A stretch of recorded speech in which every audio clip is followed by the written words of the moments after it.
அடுத்தது சூரியநாராயண பெருமாள் முன்னால் ஒரு மாணவி வந்தமர்ந்ததை பார்க்க எங்கள் குழுவுக்கு 1000 கேள்விகள் வந்து விழுந்தன. ஆனால் இடைமறிக்காமல் நடப்பதை கவனித்தோம். அந்த மாணவியின் கால்களில் இப்போது தடியங்காய் மற்றும் தேங்காய் வைக்கிறார்கள். சூரியநாராயண பெருமாள் தனது காலையும் அந்த மாணவியின் மேல் வைத்துக் கொண்டார். ஏதோ மந்திரங்களை சொல்லிக் கொண்டார். பின்பு தடியங்காயையும் தேங்காயையும் எடுத்துவிட்டு எலுமிச்சை பழத்தை வைக்கிறார்.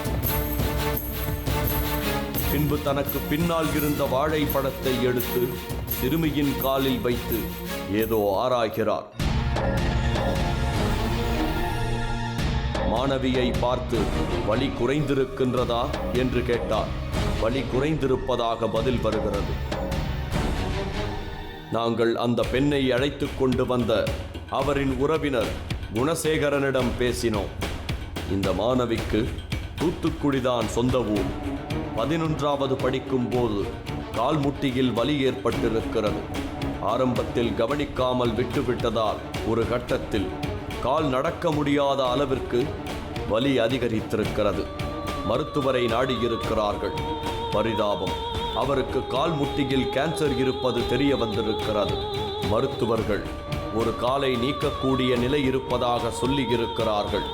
ஒரே வருடத்தில் உடல் எடை இழந்து, முடி இழந்து, தன்னுடைய உருவம் இழந்து ஓரிடத்தில் முடங்கி போயிருக்கிறார். குடும்பம் செய்வதறியாது திணறியிருக்கிறது. இறுதியாக சூரியநாராயண பெருமாளை பற்றி கேள்விப்பட்ட இந்த மாணவியின் உறவினரான குணசேகரன் இங்கு அழைத்து வந்திருக்கிறார். இப்போதுதான் தனது தங்கை மகள் பழைய நிலைக்கு திரும்புவதாக சந்தோஷப்படுகிறார் குணசேகரன். இது என்னுடைய தங்கை மகள். இவன் தூத்துக்குடியில் +2 படிச்சுக்கிட்டு இருக்கா. கடந்த ஒரு 7 மாதமாக அவளுக்கு காலில் வலி தாங்க முடியாமல் இருந்தால் முட்டை நல்லா வீங்கிருந்தது. ஸோ நாங்கள் சாதாரணமாக அங்கே டாக்டர்கிட்ட காமிக்கும்போது அவங்க சாதாரணமாக ட்ரீட்மெண்ட் தான் கொடுத்துட்டு இருந்தாங்க. அவர் ஒரு 4-5 மாதமாக கொடுத்துட்டு இருக்கும்போது அவளுக்கு எந்த விதமான முன்னேற்றமும் இல்லை. ஸோ அதனால் என்ன பண்ணாங்க, அவங்க தூத்துக்குடியில் உள்ள அரசு மருத்துவமனைக்கு எழுதி கொடுத்தாங்க. நாங்கள் அங்கே கொண்டு போய் காட்டும்போது அவளுக்கு முட்டில் அவளுக்கு கேன்சர் இருக்குது. ஸோ அதனால் நீங்கள் சென்னைக்கு தான் அவங்களால முடிஞ்ச ட்ரீட்மெண்ட் பார்த்தாங்க, முடியல. அதனால் நீங்கள் சென்னைக்கு நான் எழுதி தரேன், நீங்கள் அங்கே கொண்டு போய் உங்கள்ட்ட ட்ரீட்மெண்ட்டை ஆரம்பிங்க, நானும் ரெஃபர் பண்ணி கொடுக்குறேன், அங்கே போனால் உங்களுக்கு குணமாகும்னு சொன்னாங்க. கடந்த 3 மாதமாக நான் அந்த ஆஸ்பத்திரிக்கு கொண்டு போய் காமிச்சேன். அவங்களும் பார்த்து கேன்சர் அதிகமாக முத்தி இருக்குது, இமீடியட்டாக அவங்களுக்கு ட்ரீட்மெண்ட் எடுக்கணும்னு சொல்லி அந்த மருத்துவமனையில் இவளுக்கு தகுந்த சிகிச்சை கொடுத்தாங்க. அது கொடுக்கும்போது என்னாச்சுன்னா அவளுக்கு நிறைய முடி இருந்தது. அவ்வளோ முடியும் கொட்டி போச்சு. எல்லா முடியும், கண் புருவத்தில் உள்ள முடி எல்லாமே ஆட்டோமேட்டிக்காக கொட்டி போச்சு. அவளுக்கு அந்த எதிர்ப்பு சக்தி பூராமே போச்சு. ரத்தம் கிடையாது, எல்லாமே போயிடுச்சு. அவளால் அந்த ஹீமோக்கூடிய தாங்கிக்கூடிய சக்தி அவளுக்கு இல்லாமல் போச்சு. இப்போ கேன்சர் ரொம்ப அதிகமாக போச்சு. அதனால் காலை கீழே பாதி எடுக்க வேண்டிய கட்டாயத்துக்கு இருக்குது. இதுக்கு நீங்கள் கையெழுத்து போடுங்கன்னு சொன்னாங்க. கேன்சருக்கு வைத்தியமே இல்லையே அப்படிங்கிற ஒரு காலகட்டத்தில் நான் ஒரு மன இக்கட்டான நோய்க்கு தள்ளப்பட்டேன்.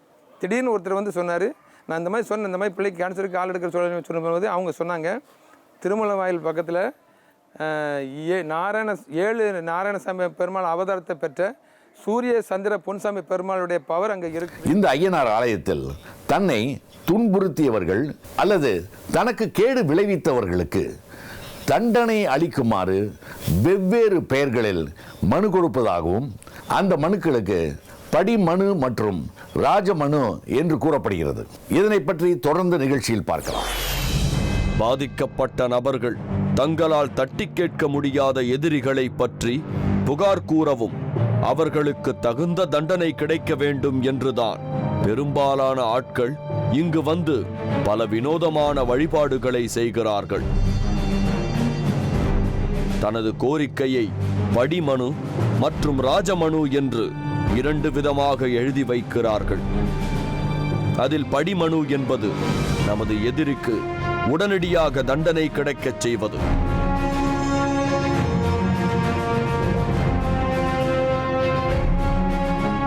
ராஜமனு என்பது எதிரியின் மனது மாறுவதற்காக சமாதானம் செய்வதற்கு செய்யும் வேண்டுதல்.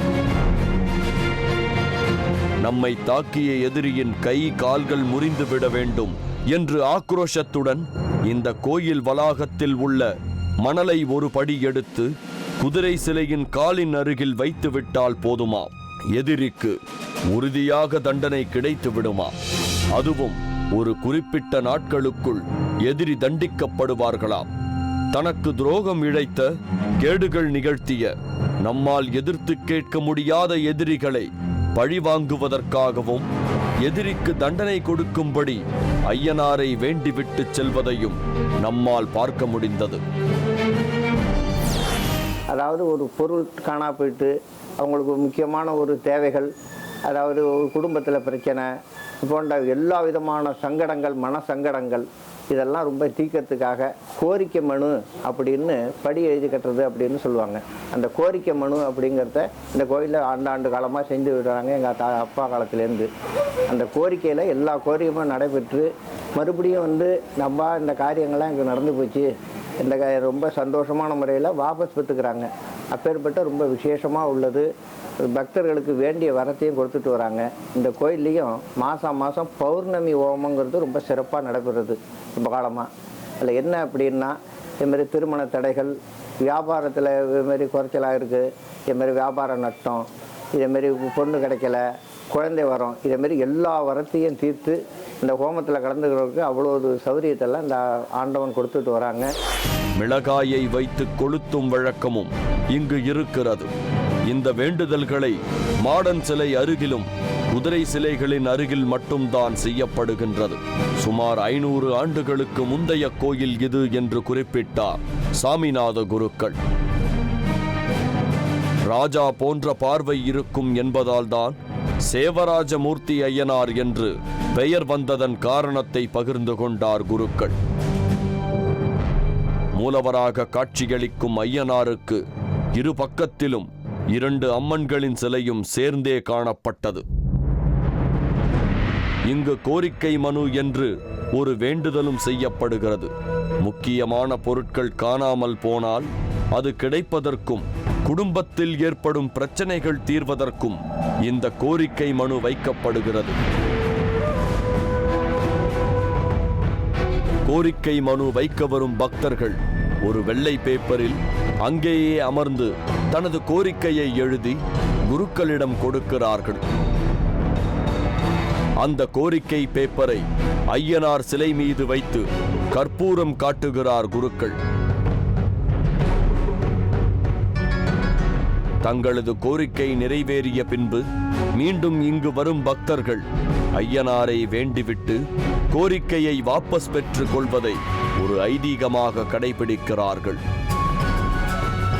ஒவ்வொரு மாதமும் பௌர்ணமி அன்று மூலமந்திர ஜபஹோமம் என்ற சக்தி வாய்ந்த ஹோமம் இங்கு நடத்தப்படுகிறது.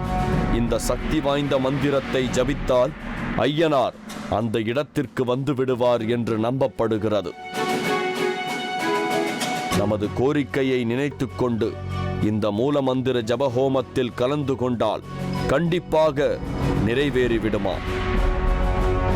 குழந்தை பாக்கியம், பதவி உயர்வு, நாட்பட்ட வியாதிகள் குணமாக, இப்படி பல கோரிக்கைகளுடன் இந்த யாகத்தில் கலந்து கொண்டவர்களுக்கு உடனடியாக பலன் கிடைத்திருக்கிறதா?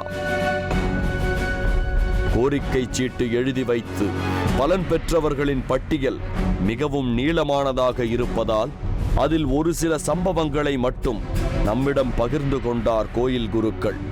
பக்கத்து ஊரை சேர்ந்த நபருக்கு தன் அடுத்த வீட்டு நபருடன் சொத்து தகராறு இருந்து வந்திருக்கிறது. காவல்துறையிடம் புகார் கொடுத்தும் எதுவும் செய்ய முடியவில்லை என்று மனவேதனையில் தனக்கு ஒரு தீர்வை தேடி இந்த ஐயனார் ஆலயம் வந்து கோரிக்கை மனு எழுதிவிட்டு ஐயனாரிடம் மனமுருகி வேண்டிவிட்டு சென்றிருக்கிறார். 2 மாதங்கள் கழித்து திரும்பி வந்த அவர்கள் தங்களுக்கு இருந்து வந்த நிலம் சம்பந்தப்பட்ட பிரச்சனை மிகவும் சுமூகமாக முடிந்துவிட்டதாக கூறியிருக்கிறார்கள். இதை போலவே ஒருவரது மூதாதையர்கள் சொத்தை சிலர் ஆக்கிரமித்து விட்டார்களாம். பல ஆண்டுகள் நீதிமன்றத்தில் வழக்கு தொடர்ந்து நடைபெற்று வந்திருக்கிறது.